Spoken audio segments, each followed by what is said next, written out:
मगर ये कैसा इस्लामी मुल्क है जिसमें मुस्लिम उम्मा की लीडर इमरान खान को जेल में ईद उल अज़हा की नमाज पढ़ने की इजाजत नहीं है। ये कैसा इस्लामी मुल्क है जहां पे मुल्क के नामवर सहाबी इमरान रियाज को एहराम की हालत में गिरफ्तार किया जाता है और उसको हज पे जाने से रोक दिया जाता है। ये कैसा इस्लामी मुल्क है जहां पे सूद का निजाम कायम है, जिस पर फेडरल शरीयत कोर्ट की जजमेंट भी आई है और जो कि इस्लाम ने भी हराम करार दिया है। मैं ये समझ रहा था और मेरी पार्टी भी ये समझ रही थी कि हुकूमती जमात एक ऐसी बजट पेश करेगी जिससे तेल की कीमतें भी कम होगी, बिजली भी अवेलेबल होगी, गैस भी अवेलेबल होगी, गैस और आटा भी मिलेगा और किसान को भी एक सरप्राइज पैकेज मिलेगा, तलबा और असातिज़ा को भी बहुत एक रिलीफ मिलेगा।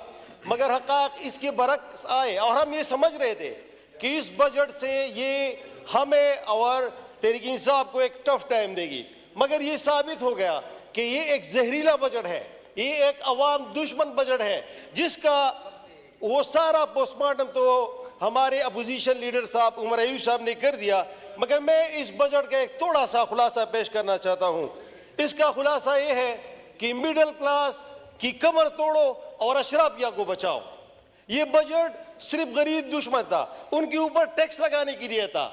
महंगाई का एक सैलाब इससे आएगा क्योंकि जितने नए टैक्सेस लगाए हैं इस बजट में और जो प्रायोरिटीज उन्होंने सेट की है, मैं समझता हूं कि इस्लाम की बुनियादी उसूल जो कि मसावात है और पाकिस्तान जो कि इस्लाम के नाम पे बना एक मुल्क था, मगर ये कैसा इस्लामी मुल्क है जिसमें मुस्लिम उम्मा की लीडर इमरान खान को जेल में ईद उल अज़हा की नमाज पढ़ने की इजाजत नहीं है।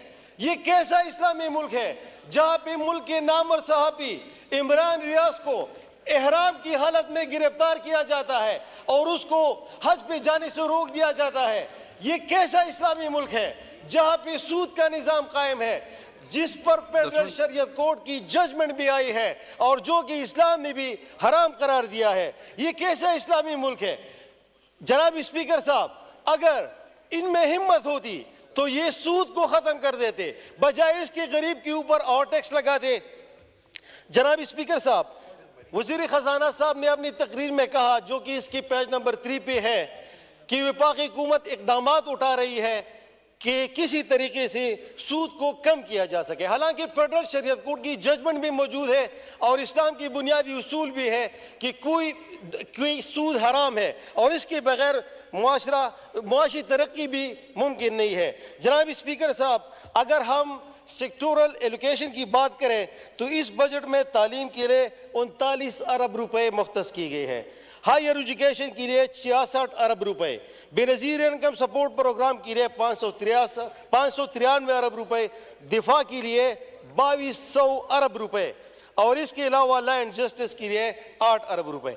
तो जब हायर एजुकेशन के लिए इतनी कम रकम मुख्तस हो गई है तो मुल्क से जितनी भी PhD स्कॉलर्स हैं, जितनी भी इंटेलेक्चुअल्स हैं, वो मुल्क से बाहर जा रहे हैं क्योंकि यहाँ पे उनके लिए कोई मौका ही नहीं है।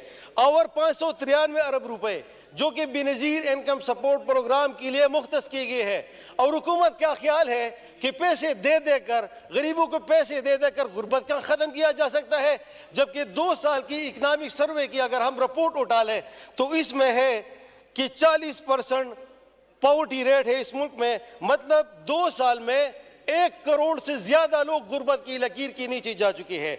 तो मैं समझता हूं कि ये जितने पैसे बेनज़ीर इनकम सपोर्ट प्रोग्राम के लिए मुख्तस किए गए थे, ये टेक्निकल एजुकेशन पे खर्च होने चाहिए, ये ई-कॉमर्स पे खर्च होने चाहिए, ये ऑनलाइन जो ट्रेडिंग है उनकी ट्रेनिंग पे खर्च होने चाहिए थे और ये जितनी भी हमारी यूथ है, जितनी भी हमारी औरतें हैं, उनको टेक्निकल और वोकेशनल ट्रेनिंग दे के क्या, ताकि वो अपने लिए फिर रोजगार वो कर सके और पैसे भी कमा सके। दूसरी तरफ दिफा के लिए 2200 अरब रुपए मुख्तस किए गए और उसके मुकाबले में लॉ एंड जस्टिस के लिए सिर्फ और सिर्फ 8 अरब रुपए।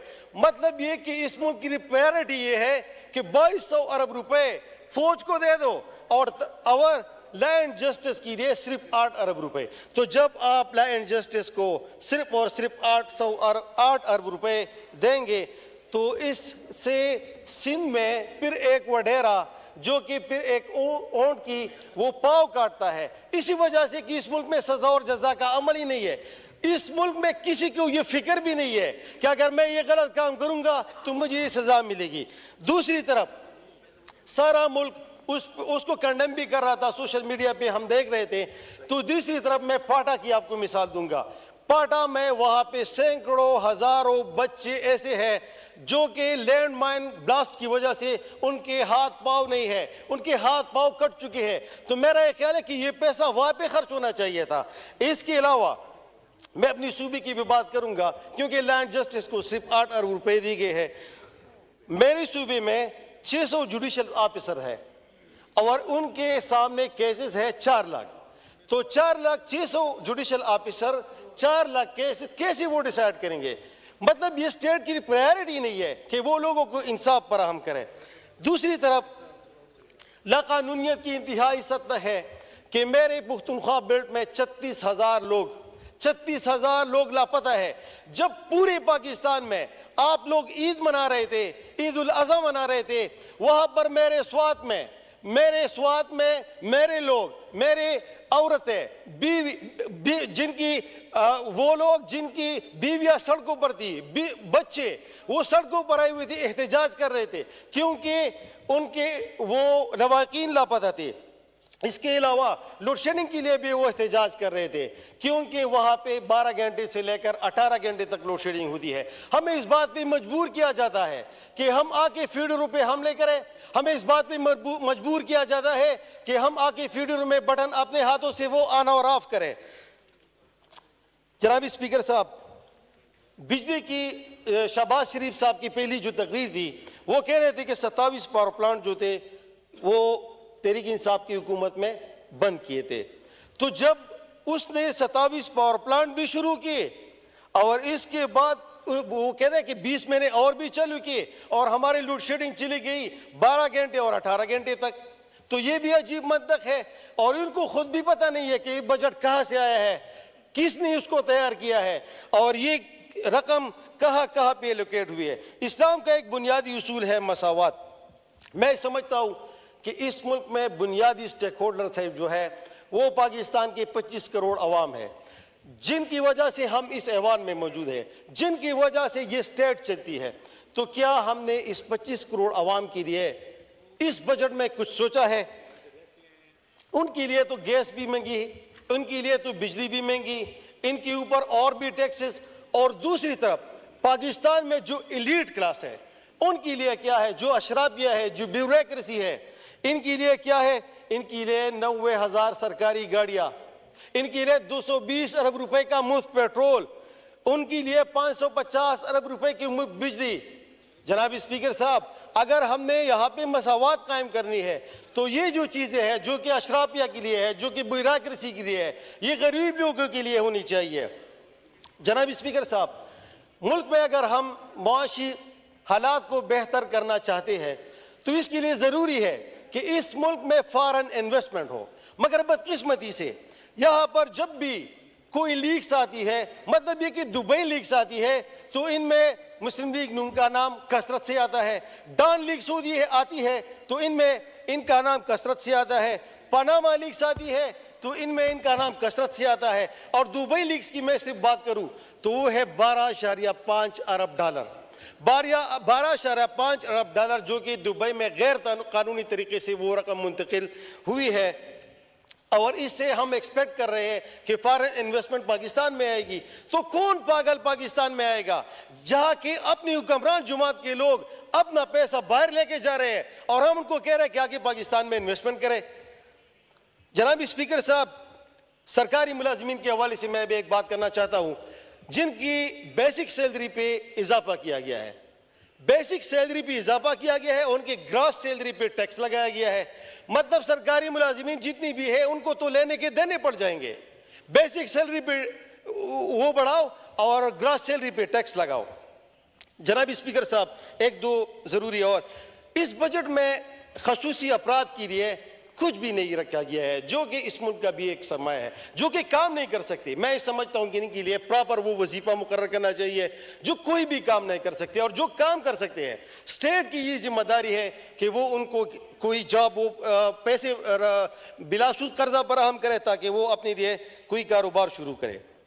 इस मुल्क में अगर हम देखें तो सारे इदारे नुकसान में जा रहे हैं, PIA नुकसान में जा रहा है, स्टील मिल नुकसान में जा रही है, सारे इदारे वापडा नुकसान में जा रहे हैं, और हमें कह रहे हैं कि लाइन लॉसेस है। तो अगर ये सारे इदारे नुकसान में जा रहे हैं और मेरे गांव में एक गरीब बंदा जो कि रक्षा चलाता है, वो जब शाम को घर आता है तो वो 1000 रुपए कमाता है, और यहाँ पे मेरा PIA नुकसान में है, यहाँ पे मेरा स्टील मिल नुकसान में है।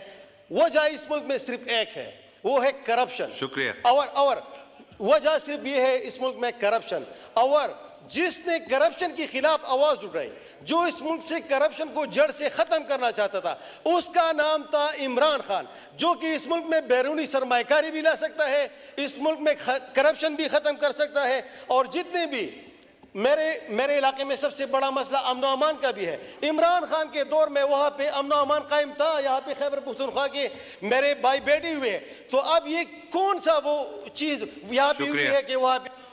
शुक्रिया।